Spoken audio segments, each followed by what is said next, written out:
김정은 북한 국무위원장의 연내 서울 답방이 사실상 어려워졌다고 청와대가 밝혔습니다. 내년 초 답방 가능성에 대해서는 일정을 계속 논의해 봐야 할 문제라고 덧붙였습니다. 문재인 대통령이 오늘 인권의 날 기념식에 참석해 한반도에서 냉전을 종식하고 항구적인 평화를 정착시켜 인권을 최우선하는 나라를 만들겠다고 강조했습니다.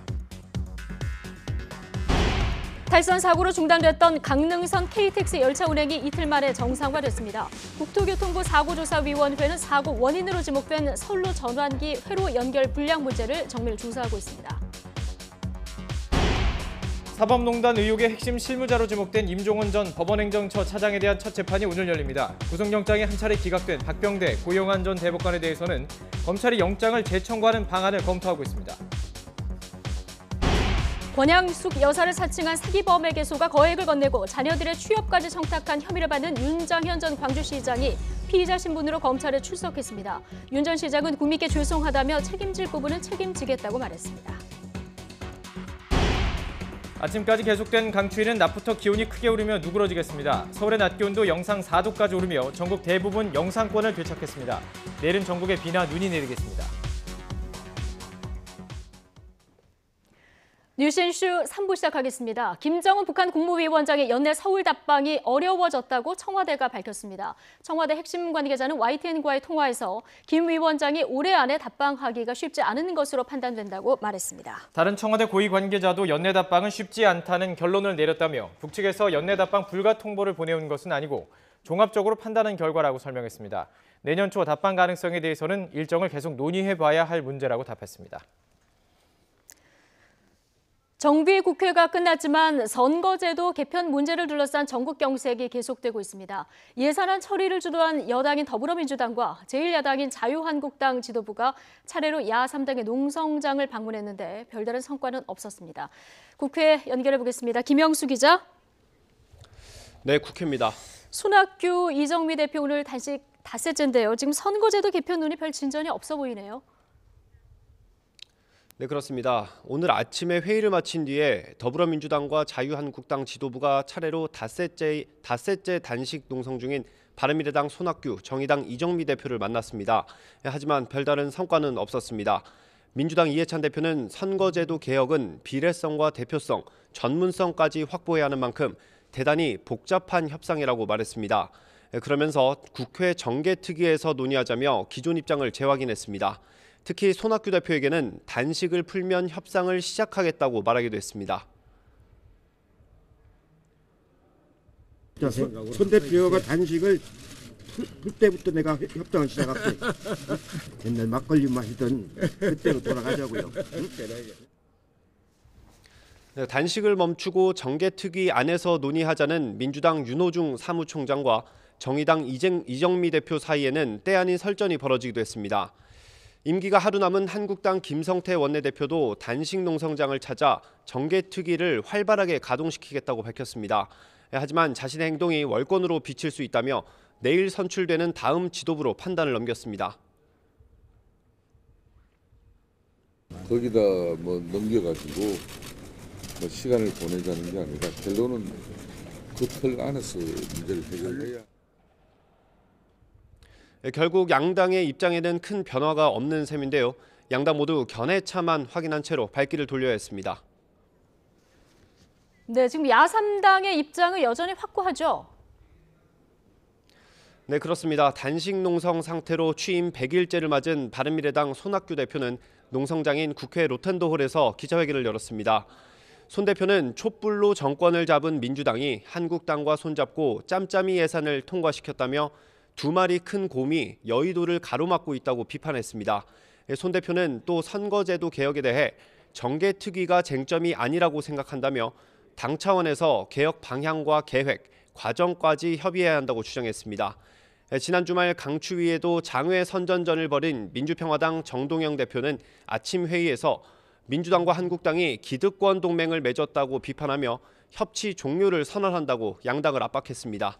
그러면서 거대 양당제를 깨뜨려 약자를 포괄하는 포용적인 선거제도를 만드는 것이 정치개혁의 본질이라고 강조했습니다. 정의당 이정미 대표는 모든 의원이 만족할 선거제도는 없다며 의원이 기득권을 내려놓아야 한다고 목소리를 높였습니다. 또 양당에서 구체적인 선거제도 개혁안이 나올 때까지 단식을 이어가겠다고 못 박았습니다. 전국이 갈수록 경색되곤 있지만 유치원 3법을 비롯해 처리하지 못한 민생 법안이 산적한 데다 선거제도 개혁을 위해서라도 12월 임시국회 필요성이 제기되는 만큼 여야 간 접점을 찾지 않겠느냐는 관측도 나오고 있습니다. 지금까지 국회에서 YTN 김영수입니다.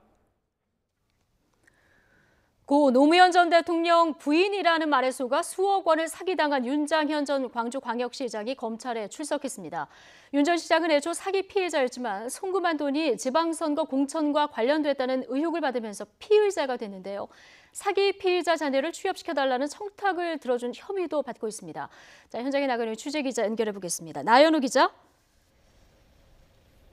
네, 광주지방검찰청에 나와 있습니다. 예, 오전에 윤장현 전 광주시장이 검찰에 출석했는데요. 시민들에게 사과도 했습니다. 자, 기자들에게 어떤 얘기를 했습니까? 네, 윤장현 전 광주광역시장은 오전 9시 50분에 이곳 광주지방검찰청에 출석했습니다. 평소에 비해서 다소 얼굴이 수척해진 모습을 보였는데요. 기자들에게 여러 가지 질문을 받고 그중에 몇 가지 답변을 했습니다. 특히 광주광역시의 이 시정을 책임졌던 사람으로서 시민들에게 이 상처를 줘서 송구하다는 이야기를 했습니다. 그리고 또 이 책임질 부분이 있다면 자신이 책임지겠다고 이야기도 했습니다. 윤 전 시장이 이 사기꾼에게 준 돈은 모두 4억 5천만 원인데요. 이 가운데 3억 5천만 원은 대출을 받은 돈이었습니다. 그래서 아직 1억 원에 대한 출처가 확실치 않은데요. 이에 대한 질문에는 조사 과정에 소상히 설명하겠다며 즉답을 피했습니다. 또 선거와 관련해서는 사기 피의자 김 씨와 이야기한 적이 없었다고 해명했습니다. 잠시 윤 전 광주시장 이야기를 들어보겠습니다. 처음부터 만약에 공천을 두고 그런 일들이 제안이 되고 제가 이루어졌다면은 당연히 의심을 하고 그런 일들이 이루어지지 않았을 거고, 만약에 공천의 일들이 있었다는 그런 부분들은 제가 소상하게 그 상황에 대해서 설명드리도록 하겠습니다. 네, 윤 전 시장은 어제 새벽 5시쯤 네팔에서 귀국했습니다. 오자마자 기다리고 있던 검찰 수사관에게 20분 정도 수사를 받고 휴대전화를 압수당한 뒤 귀가했습니다. 윤 전 시장은 처음에는 이 사기 피해자였습니다. 고 노무현 전 대통령 부인 권양숙 여사라고 속인 49살 김모 씨에게 4억 5천만 원을 뜯긴 건데요. 그런데 이게 지난 6월에 치러진 지방선거의 공천과 관련성이 있다는 의혹이 일면서 피의자가 됐습니다. 이 때문에 검찰은 윤 시장을 상대로 돈이 건네진 경위와 성격을 집중해서 들여다볼 것으로 보입니다. 또 아까 언급한 출처가 불분명한 1억 원을 어디서 난 건지 파악할 예정입니다. 사기 피의자 김 씨는 자신의 자녀를 고 노무현 전 대통령의 혼외자라고 속이기도 했는데요. 윤 전 시장은 이에 또다시 속아 넘어가 광주시 산하기관과 사립학교에 김 씨 자녀를 채용하는 데 개입한 것으로 드러났습니다. 이 부분도 검찰이 주목해서 조사할 부분입니다. 윤 전 시장을 속인 김 씨는 지난 7일 사기와 공직선거법 위반 등의 혐의로 구속돼 재판에 넘겨진 상태입니다. 네, 지금까지 광주지방검찰청에서 YTN 나연호입니다.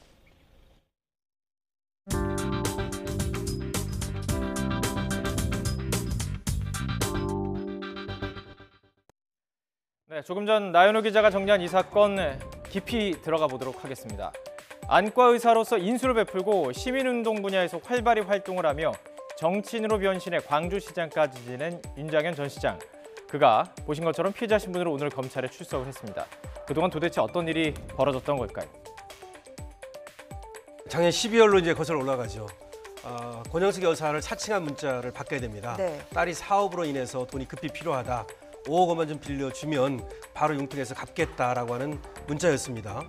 그러자 이제 그 전화가 끝나고 나서 당시 윤장현 광주시장이 그 왔던 번호로 네. 다시 전화를 걸었습니다. 확인 절차를 확인 전화를 한 것이죠. 나름. 네. 그랬는데 권양숙 여사하고 같은 그 목소리를 내면서 경상도 사투리를 쓰면서 이렇게 전화를 받아가지고 권양숙 여사라고 얘기를 한 겁니다. 그래서 이제 본인이 확인됐다라고 이제 생각을 한 것이죠. 네. 그리고 나서 12월부터 21일부터 1월까지 4차례에 걸쳐서 4억 5천만 원을 보냈습니다. 네, 이렇게 4억 5천을 뜯기게 된 겁니다. 여기까지만 보면 권양숙 여사를 사칭한 보이스피싱에 당한 피해자로 보입니다. 그런데 검찰은 왜 그를 피의자로 소환한 것일까요? 문제는 이 시점이 지난 6.13 지방선거에 공천이 이루어지고 있을 때였다는 것입니다.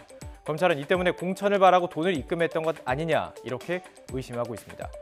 윤 전 시장은 노무현 대통령을 지키기 위한 의리에서 나온 행동이었다고 주장하고 있지만 석연찮은 부분들이 존재하고 있습니다. 나는 인간적인 의리를 나는 지키기 위해서 뭐 했다 이렇게 네. 얘기를 하는데요. 사실 이분이 만약에 엄청 가깝다면 진짜 그 권양숙 여사에게 전화를 해서 그렇죠. 확인을 하면 될 예. 것이고요.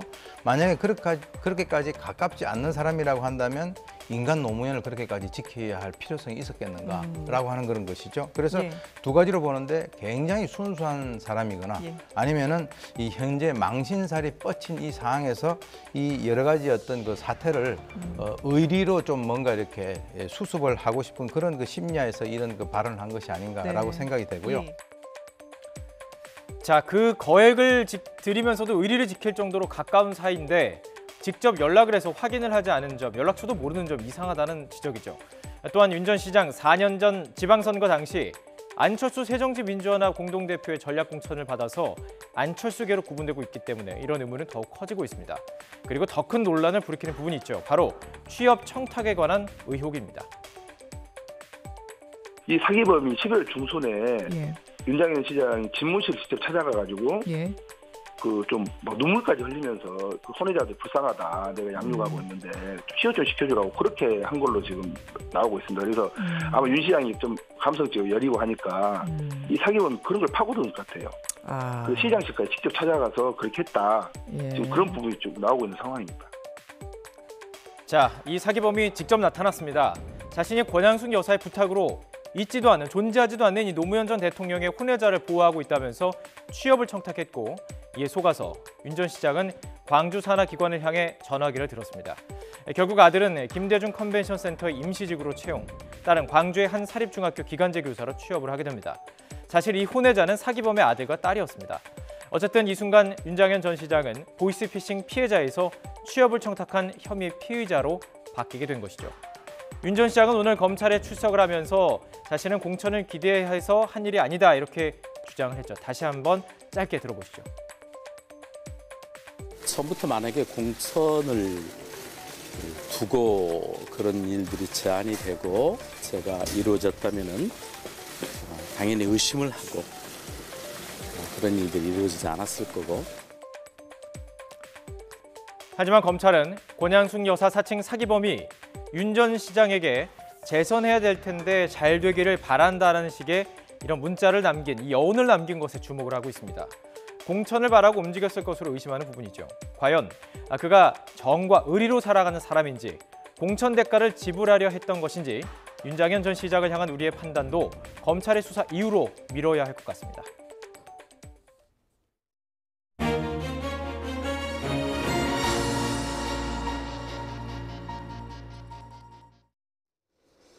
네, 아찔한 순간이었습니다. 최근 한 달간 잦은 사고로 불안감을 키웠던 코레일이 급기야 KTX 탈선 사고를 일으켰습니다. 앞으로 겁이 나서 열차 타겠느냐 이런 목소리까지 나오는데요. 전문가 연결해서 이번 철도 탈선 사고 원인은 무엇이고 또 어떻게 이 사고가 잦은 이유는 무엇인지 분석해 보겠습니다. 진장원 한국교통대학원장 연결해 보겠습니다. 자, 진 원장님 나와 계십니까? 예, 안녕하세요. 예. 진장원입니다. 예. 예. 자, 열차 열량 전체가 선로에서 이탈했고요. 이 충격으로 앞쪽 두 량은 기역자로 꺾인 채 튕겨나가는 그 화면 현장을 아마 시청자 여러분들 보시면서 충격적이지 않았을까 싶은데 예. 이게 제속도를 냈을 때 이 정도였습니다. 만약에 속도를 내기 시작한, 그러니까 200km 이상 속도를 냈을 때 만약 이런 사고가 났으면 어떻게 되는 겁니까? 우리가 상상하기 어려운 그런 사고가 났을 것 같습니다. 고속도에서 났을 경우에는 그나마 이제 이번 사고는 뒤에 8량은 이제 좀 얌전히, 좀 표현이 좀 이상하지만 얌전히 누운 정도로 끝났지 않습니까? 네. 근데 만약에 고속도 200km 이상에서 만약 났으면은 나머지 8량도 완전히 튕겨서 이렇게 뛰어서 나갔을 겁니다. 그래서 굉장히 많이 이렇게 사망 사고로 이어졌을 것 같습니다. 예. 그러니까 지금은 속도를 내기 전이었기 때문에 두 량 정도만 이렇게 꺾였지만 만약 속도를 냈으면 전체가 다 꺾였을 수 있는 이런 위험한 상황이었다는 말씀이신데, 자, 지금까지 드러난 원인을 보면은 선로 전환기에 문제가 있었던 것으로 지적이 됩니다. 그러니까 열차의 궤도를 바꿔주는 역할을 하는 장치에 문제가 있었다는 이런 얘기인 거죠? 예, 예. 그 지금까지 뭐 이렇게 보도를 통해서 나오고 있는 내용은 뭐냐면은 그 철로가 이제 두 종류가 있어요. 그러니까 네. 예를 들어서 서울로 가는 철로가 21B선이고요. 예, 그다음에 강릉 쪽 차량 기지로 돌아가는 게 21A선인데 예. 얘네들이 이제 같이 돌아가게 돼 있어요. 그래서 이제 그 선로 전환기에서 이제 이게 불일치가 됐을 경우에 관제센터에서 직원을 보내서 확인하게 되어 있습니다. 예. 아마도 그 2017년 6월에 설치됐기 때문에 노후화에 따른 문제는 아닌 것 같고요. 그래서 이제 우리가 이제 이런 경우에 선로 전환기가 이렇게 불일치가 됐을 때, 예를 들어서 지금 KTX는 서울 쪽으로 가야 되지 않습니까? 네네. 그런데 이제 관제센터 상에서는 이게 서울 쪽으로 되지 않고 역방향으로 됐다든지 아니면은 이게 잘 끊어져 있다든지 이런 이제 이상 신호가 뜨게 되면은 예. 사람을 보내게 돼 있죠. 예.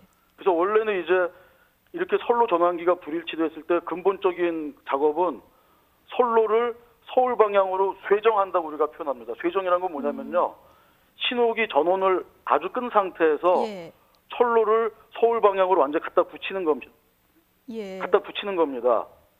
근데 이게 원칙인데 아마도 그 추측하건대는 전원이 켜져 있는 상태에서 그 신호기를 움직여가지고 신호기로 작동시켜서 직결시켰을 가능성이 높고요. 근데 예.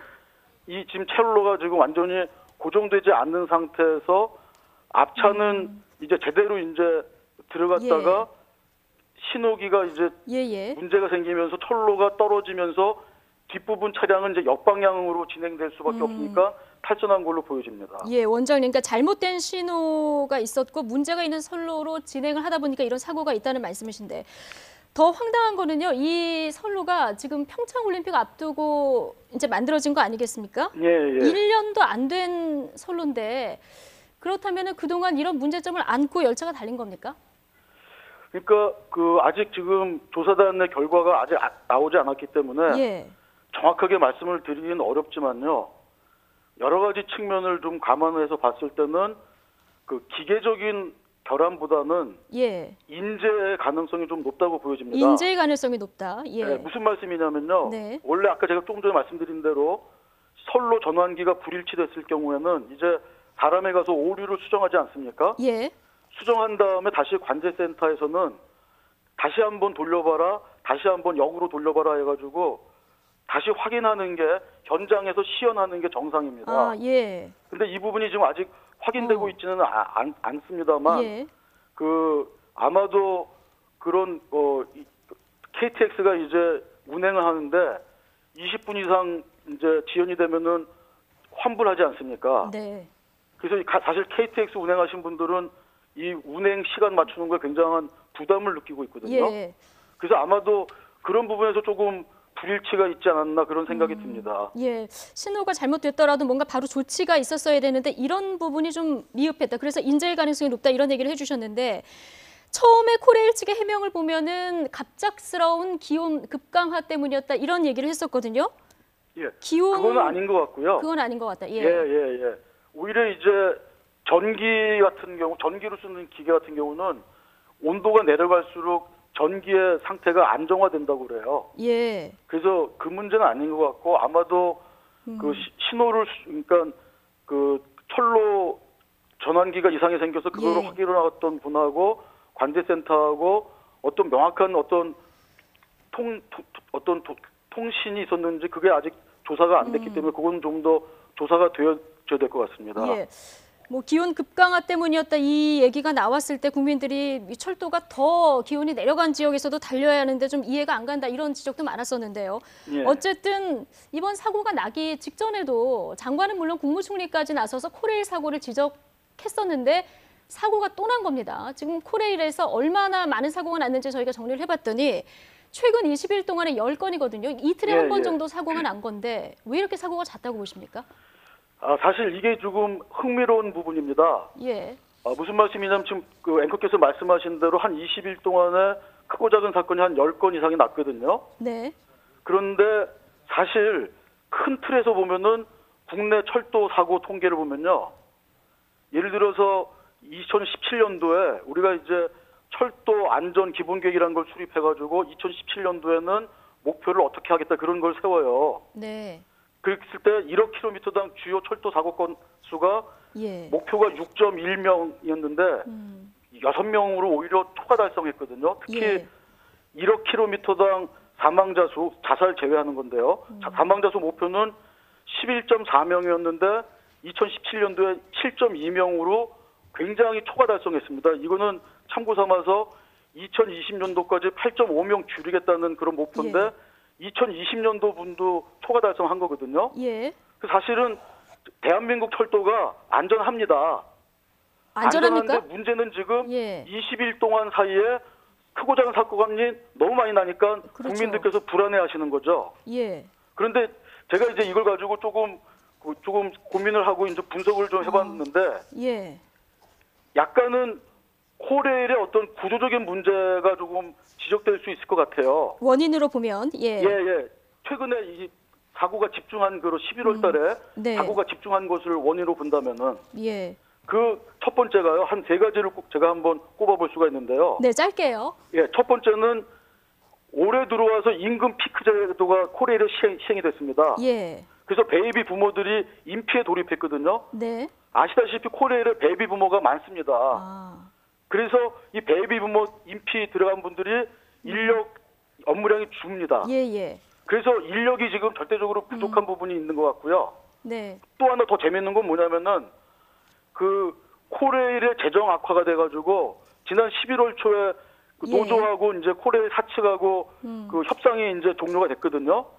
그때 어떻게 했냐면은 네. 연가 보상을 돈으로 주는 게 없어지고 연가를 실제로 사용하라고 장려가 됐어요. 예. 그래서 11월 달에 사실은 지금 연가 사용이 집중되기 시작했습니다. 예. 아마도 그런 부분에서 지금 인력이 부족해가지고 일어난 11월 달에 12월 초까지 일어나는 사건의 집중이 아닌가 싶습니다. 예. 어쨌든 뭐 다른 사안들이 좀 매달리다 보니까 안전 문제를 소홀히 한 거 아니냐 이런 지적이신 것 같은데요. 마지막으로 그렇다면은 뭔가 국민들은 불안해하고 있고 대책이 있어야 되지 않겠습니까? 짧게 예. 어떤 대책이 가장 주요하다고 보시는지요? 사실은 이제 그 제일 중요한 거는 현재까지 기조를 본다면요. 예. 안전보다는 경영 이익이 우선시되는 우리나라 전체 어떤 문화가 지금 좀 문제라고 보여집니다. 그다음에 두 번째는요. 네. 철도 종사자들의 낮은 현장 안전 인식이 조금 문제가 될 수 있는데요. 이게 무슨 예. 말씀이냐면요. 철도 종사자들은 이제 안전을 위해서 지적 확인 환호라는 그런 개념으로 해서 예. 혼자 운전을 하더라도 아무도 보지 않더라도 손가락으로 자기가 가는 방향을 가르치고 자기가 고친 것을 보고 손가락 확인하고 이렇게 몸과 소리로 같이 동시에 해서 확인하게 되어 있습니다. 그런데 일본 같은 경우는 예를 들어서 철도 기관사들 뿐만 아니라 심지어는 버스 운전자들도 제가 지난주에 일본에 출장을 갔다 왔는데요. 네. 버스 운전기사가 혼자 앉아가지고 지금부터 좌회전합니다 하면서 자기 혼자 손가락질을 해요. 아, 예. 이런 식으로 우리가 조금 더 안전에 대한 어떤 그 인식을 조금 더 높일 필요가 있다고 보여집니다. 예. 가장 원론적인 얘기가 되겠습니다만은 안전과 관련된 인식을 조금 더 높여야 될 필요성이 있다.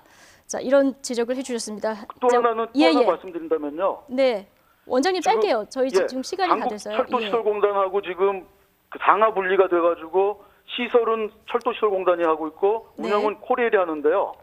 이런 신호기 같은 부속시설은 코레일이 위탁받아서 운영 관리하고 있습니다. 예. 그래서 예산이 철도시설공단에서 나와서 코레일이 받아서 하다 보니까 제때제때 이런 예산과 시설 부수가 연동이 안 되는 그런 한계들이 있어요.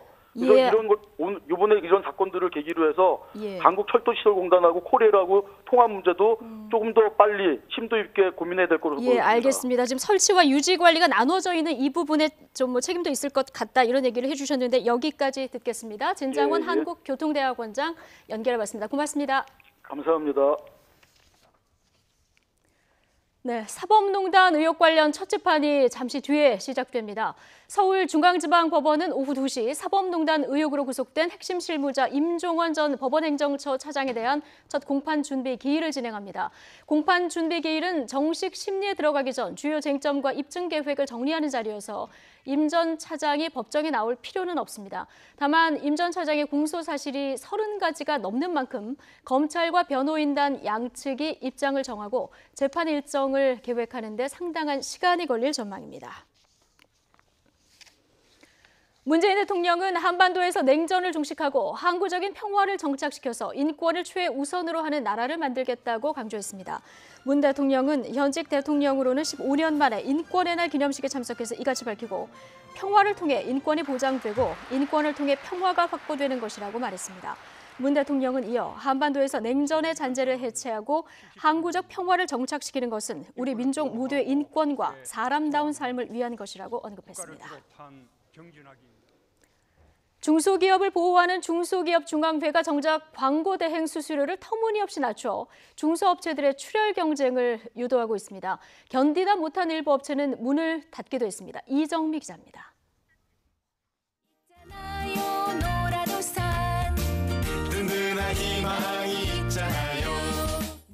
작은 기업들이 폐업 위기에 대비해 들어두는 공적연금, 노란우산 공제 광고입니다. 이 광고를 대행하던 회사가 경영난을 겪다 올해 문을 닫았습니다. 광고회사를 지금 접은 걸로 알고 있는데. 업계에선 문을 닫은 이유 가운데 하나로 지나친 수수료 할인을 지목합니다. 공격적인 회사여서 수수료 인하 같은 조건으로 광고 정책을 많이 했던 곳이에요. 광고비 가운데 일부를 수수료로 받아 수익을 내는데 이걸 지나치게 깎아줬다는 겁니다. 순식간에 맞춰보니까 남는 것도 별로 없는데 이걸 해야 되느냐 했을 때 오너 입장에서는 클라이언트를 보유할수록 대행사에서 수치가 올라가는 건 가는 거거든요. 이 업체가 지난해 노란우산 공제 광고를 대행하고 받은 수수료도 광고비의 3%. 법 적용 대상은 아니라지만 지상파 등 다른 방송 광고 법정 수수료의 절반 수준에도 못 미칩니다. 그러니까 이건 다 듣자는 거예요. 정말 이거는. 그러니까 대행사들 문 많이 닫았어요. 그동안. 이런 출혈 영업을 중소기업 중앙회가 사실상 방조한 측면도 있습니다. 입찰 과정에서 수수료를 높게 쓰면 점수가 깎이도록 평가에 반영했던 겁니다. 당혹스러웠어요. 이런 경우는 처음 봐서 저도 특별한 경우죠. 중소기업 중앙회는 소상공인 자금을 아껴 쓰려는 목적이고 다른 광고주도 마찬가지라고 해명했습니다. 하지만 업계의 얘기는 다릅니다. 그건 잘못된 거예요. 그건 명백합니다. 수수료를 15%를 받을 거냐 10%를 받을 거냐라고 계약을 한다면 너무 부정한 거예요. 광고주가 개입할 일이 아니에요. 우리는 광고주가 값치를 하는 거예요. 중소 광고업계를 황폐화시킨다는 겁니다.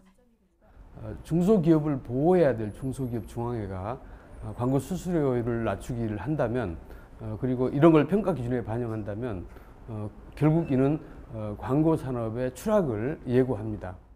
대기업 갑질을 비판하며 중소기업 지킴이를 자청했던 중소기업 중앙회.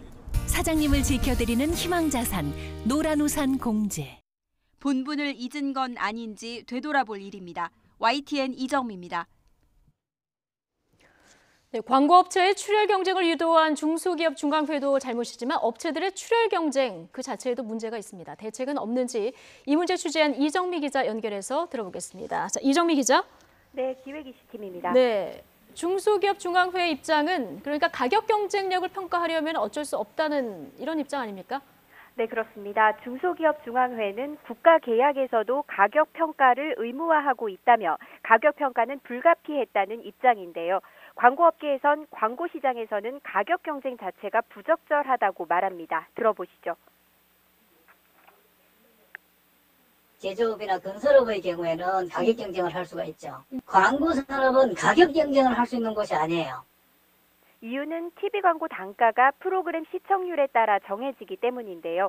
예를 들어 200명이 보는 프로그램 광고가 200만 원이라고 하면 100명이 보는 프로그램은 100만 원 이런 식으로 가격이 정해져 있다는 겁니다. 그래서 통상 광고주는 업체가 가져가는 수수료를 낮추라며 경쟁을 시키는 게 아니라 다른 식으로 접근한다고 합니다. 들어보시죠. 다른 회사는 100 정도 거래하는데 우리는 300을 거래하는 회사다. 그러니까 우리는 물량이 많은 곳이기 때문에 물량 할인을 받을 수가 있다. 그래서 우리는 다른 데보다 좀 매체를 싸게 구매해 줄 수 있다라고는 할 수 있어. 예를 들어서 한 번 낼 거를 우리는 1.1회를 내줄 수 있다. 이거는 지금 우리나라는 가능해요. 네. 자, 요약하면 중간에 업체가 가져가는 수수료를 경쟁시키면 안 된다 이런 얘기인데, 그런데 사실 업체들이 스스로 이걸 낮추어서 경쟁하는 측면도 있는 것 같은데요. 네, 맞습니다. 사실 발단은 업체들 스스로가 너무 낮은 수수료를 써낸 데 있을 겁니다. 경쟁이 치열하다 보니 그런 건데요. 공식적으로 드러나진 않지만 물밑에선 이런 출혈 경쟁이 일반화돼 있다고 합니다. 가격 경쟁이 공식화돼 있는 건설업계에선 이런 출혈 경쟁 탓에 부실 공사가 이어지자 하한선을 정해두고 있는데요. 광고업계에는 이런 제도가 미비한 측면도 있습니다. 예. 자, 광고 대행사가 수수료를 낮게 쓰는 거는 그만큼 받아도 유지가 된다 이런 얘기일 수도 있는데, 광고 대행사가 10에서 15%의 수수료를 가져가는 게 적절한가? 자, 이것도 논란 아닙니까? 네, 사실 그것도 논란이 있습니다. 대행사가 도대체 뭘 하느냐라는 지적도 나오는데요. 대행사가 광고 기획과 판매까지 다 맡는 곳도 있지만 판매만 맡는 곳도 있기 때문입니다. 하지만 판매만 맡더라도 광고 편성과 매체와의 협력 등은 대행사의 역할이고요. 광고주와 매체 사이에서 대금 지급을 보증하는 역할도 있습니다. 광고주가 부도가 나면 돈을 대신 내야 하는 거죠. 부정한 직거래를 막는 역할도 합니다. 또 이렇게 중소기업 한 곳이 유지가 되려면 기본적인 수입은 있어야 할 텐데, 최근 줄줄이 업체들이 문을 닫는 걸 보면 수수료 할인이 출혈이라는 건 명확해 보입니다. 들어보시죠. 중견기업들이 최근 10년 동안 엄청나게 없어졌어요. 제가 거쳤던 회사만 해도 4군데가 없어요. 네, 그런 식으로 거래들을 많이 해오니까 아무래도. 지상파나 종합편성 채널 수수료율을 10% 이상으로 법에서 정하고 있는 이유도 이런 데 있을 겁니다. 스스로의 업체 구조조정이라고 볼 수도 있지만 결국 업체가 망하면 직장을 잃는 사람들이 생겨날 수밖에 없는 만큼 제도적인 보완도 필요해 보입니다. 지금까지 기획 이슈팀에서 YTN 이정미입니다.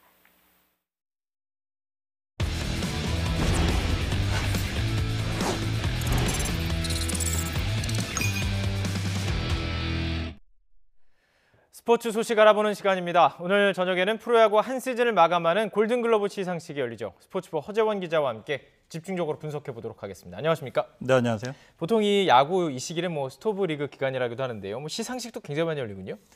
네, 올해 시즌이 11월 12일 날 끝났습니다. 그 이후로는 시상식이 계속 열리고 특히 선수들의 결혼식도 많이 열리는 기간인데요. 이 중에서 최고의 선수를 포지션별로 최고의 선수를 가리는 골든글러브가 모든 시상식의 하이라이트라고 볼 수 있겠습니다. 그렇습니다. 자, 하나씩 짚어보도록 하겠습니다. 먼저 투수와 포수 분야부터 좀 살펴보도록 하죠. 일단 관심이 좀 몰리니까요. 누구를 좀 뽑고 계십니까? 투수는 2파전입니다. 두산의 집안 싸움이라고 볼 수 있겠는데, 다승왕인 후렌코프냐 아니면 평균 자책점 1위인 린드블럼이냐 두 명 중에 한 명이 될 것 같은데요. 네, 이번만큼은 좀 다승왕인 후렌코프보다는 평균 자책점 1위인 린드블럼이 조금 더 유리해 보입니다. 평균 자책점과 퀄리티 스타트 횟수 그리고 투구 이닝까지 모두 린드블럼이 앞서 있고, 포수 부분은 역시 양의지 선수의 독주라고 볼 수 있겠습니다. 지금 투포수가 다 두산에서 나오는군요. 그렇습니다. 거의 확실하다고 볼 수 있고요. 양의지 선수가 올 시즌 타율 3할 오픈 8리, 홈런 23개, 77타점입니다. 거의 적수가 없어 보이고, 지금 마혜영 선수가 2002년에 99.3%로 최다 득표를 기록을 했거든요. 이번에 양의지 선수가 이번에 이 기록을 뛰어넘을 수 있을지, 이게 관심거리입니다. 그렇군요. 거의 확실하고 기록을 뛰어넘을 수 있느냐, 이쪽으로 가고 있군요. 자, 내야수로 좀 넘어가 보도록 하겠습니다. 내야수는 일단 4개 자리가 걸려 있는데요. 1루수와 2루수부터 볼까요? 네, 1루수는 넥센의 박병호 선수 거의 적수가 없어 보입니다. 출루율과 장타율 모두 1위인데요. 출루율과 장타율을 합친 OPS라고 있잖아요. 굉장히 1위 넘으면 대단한 건데, 박병호 선수가 무려 1.175입니다. 11할 7푼 5리인데요. 여기에 홈런 43개로 2위, 타율 3할 4푼 5리로 4위, 그리고 112타점으로 8위입니다. SK 로맥과 삼성 이런 외국인 타자들도 좋은 활약을 펼쳤는데 박병호를 견제해야 할 정도는 아닙니다. 여기에 2루수 부문은 기아 안치홍 선수가 역시 독보적이고요. 타율 3할 4푼 1리로 5위, 타점 118개로 역시 5위입니다. 이번 골든글러브는 좀 이변 없이 흘러갈 수도 있을 것 같은데 좀 치열한 자리가 분명히 있습니다. 3루수와 유격수 자리 어떻게 보십니까? 네, 3루수 부문은 두산 허경민 선수가 그래도 조금 유리한데 SK 최정이 한국 시리즈 우승 프리미엄을 안고 강하게 도전하는 형국입니다. 그래픽 보시면서 자세히 말씀 나눠보시죠.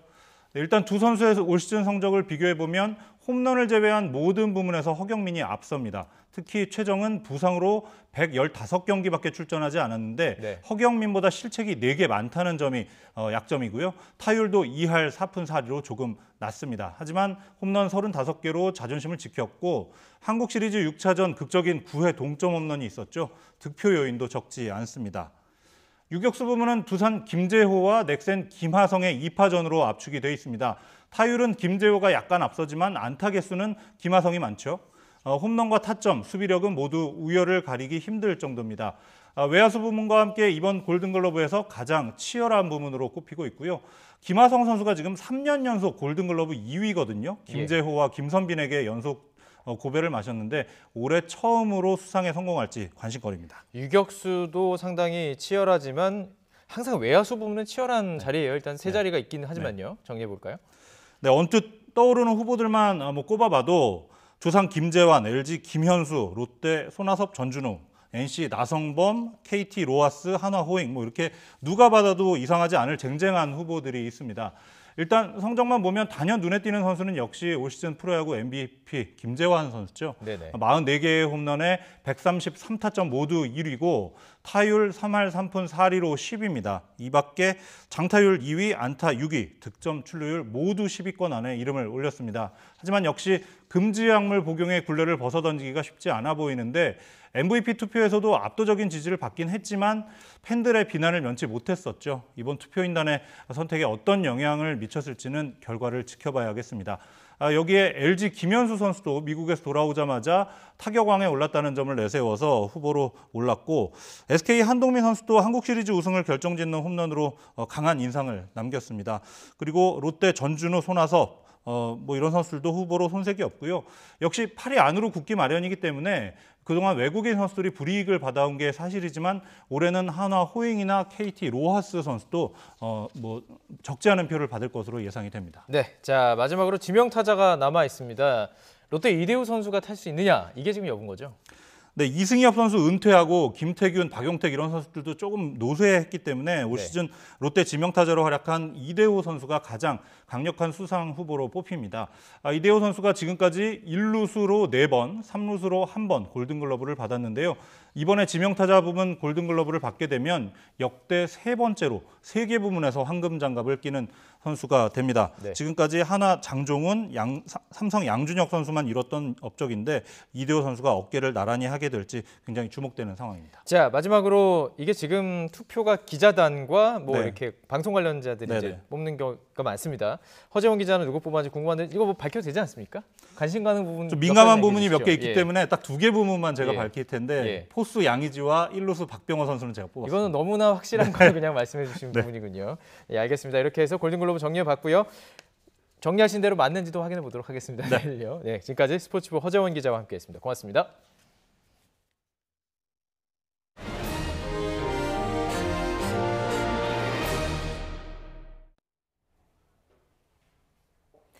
중국 기업 화웨이 부회장 체포와 관련해 중국의 반발이 확산하면서 미중 무역 협상에 먹구름이 드리워지고 있습니다. 백악관은 화웨이 사건은 무역 협상과 관계없는 안보 문제라고 선을 그었지만 중국 정부는 물론이고 기업들까지 강력히 반발하고 있습니다. 뉴욕에서 김영수 특파원이 보도합니다. 레리 커들로 백악관 국가경제위원장은 휴일 아침 폭스뉴스에 출연해 화웨이 부회장 체포와 미중 무역 협상은 관계가 없다고 강조했습니다. 트럼프 대통령도 시진핑 주석과 정상회담을 한 당일 부회장이 체포된 사실을 몰랐다고 거듭 부인했습니다. 그러면서 화웨이 사건은 안보 문제라 무역 협상과는 관계가 없다고 주장했습니다. 로버트 라이트하이저 미 무역 대표부 대표는 내년 3월 1일이 최종 시한이고 이후 새 관세가 부과될 것이라며 중국을 압박했습니다. 하지만 중국의 반발은 갈수록 확산하고 있습니다. 중국 외교부는 주중 미국 대사를 불러 체포영장 철회를 요구하고 미국의 행동에 따라 추가 조치를 경고했습니다. 환구시보는 캐나다 당국이 부회장을 공항에서 체포해 구치소까지 수갑을 채워 데려갔다며 엄중한 인권 침해라고 비난했습니다. 일부 중국 기업은 직원들이 아이폰을 사면 상여금을 깎고 컴퓨터나 차량 등 미국 제품도 사지 않겠다고 밝혔습니다. 중국의 보복 조치를 우려한 미국 IT 기업 시스코는 직원들에게 중국 여행 자제를 요청하는 메일을 보낸 것으로 알려졌습니다. 이런 가운데 미국 연방검찰이 조만간 중국 해커들의 체포 소식을 발표할 예정이란 보도까지 나와 미중 협상에 또 다른 악재가 될 것으로 보입니다. 뉴욕에서 YTN 김영수입니다.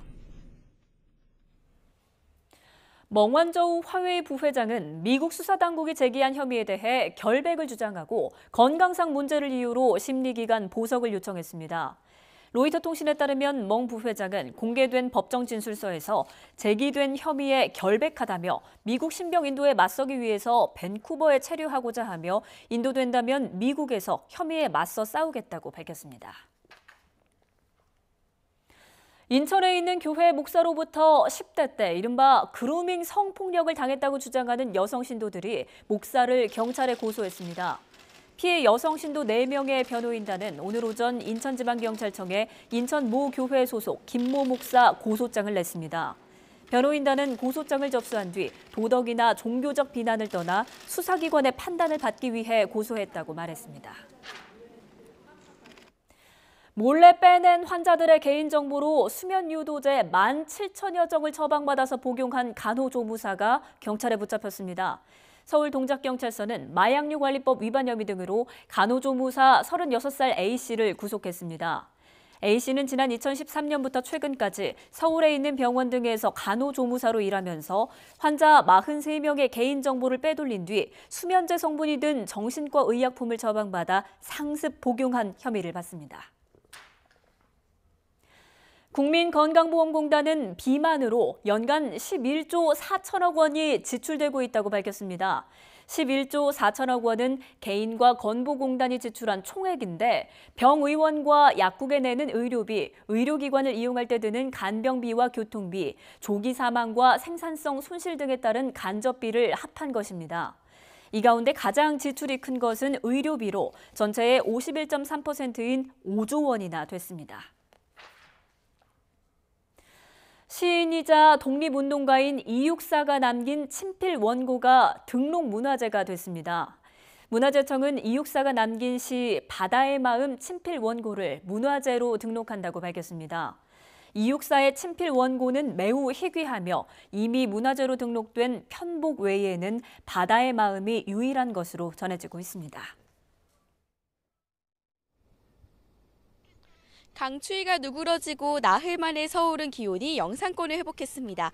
오늘 아침 서울 기온은 영하 8.1도로 평년보다 6도나 낮았는데요. 지금은 기온이 1.7도로 아침에 비해 10도가량 크게 올랐습니다. 한낮에는 기온이 4도까지 오르겠고 하늘 표정도 맑아서 바깥에서 활동하기 한결 수월하겠습니다. 추위가 누그러지면서 내륙의 한파특보는 모두 해제되었습니다. 대부분 낮 기온이 아침에 비해 10도 이상 크게 오르겠습니다. 낮 기온 서울 영상 4도를 비롯해 대전이 5도, 광주와 대구 7도로 어제보다 4도에서 6도가량 높겠습니다. 오늘은 종일 맑은 하늘이 이어지겠지만 내일은 전국에 눈과 비 예보가 있습니다. 새벽에 제주도부터 눈비가 시작돼 낮 동안 전국으로 확대되겠고 밤까지 이어지겠습니다. 예상되는 눈의 양은 강원 산간과 경북 북부 내륙에 최고 7cm로 가장 많겠고요. 그 밖에 내륙에도 1에서 3cm의 눈이 오겠습니다. 비의 양은 5mm 안팎으로 많지 않겠습니다.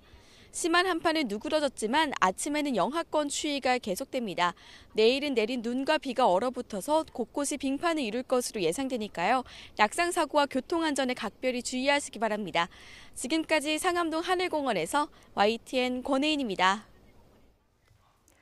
12월 10일 월요일 뉴스 에디쇼 마치겠습니다. 잠시 뒤 2시에는 노정면의 더 뉴스가 이어집니다. 시청해주신 여러분 고맙습니다.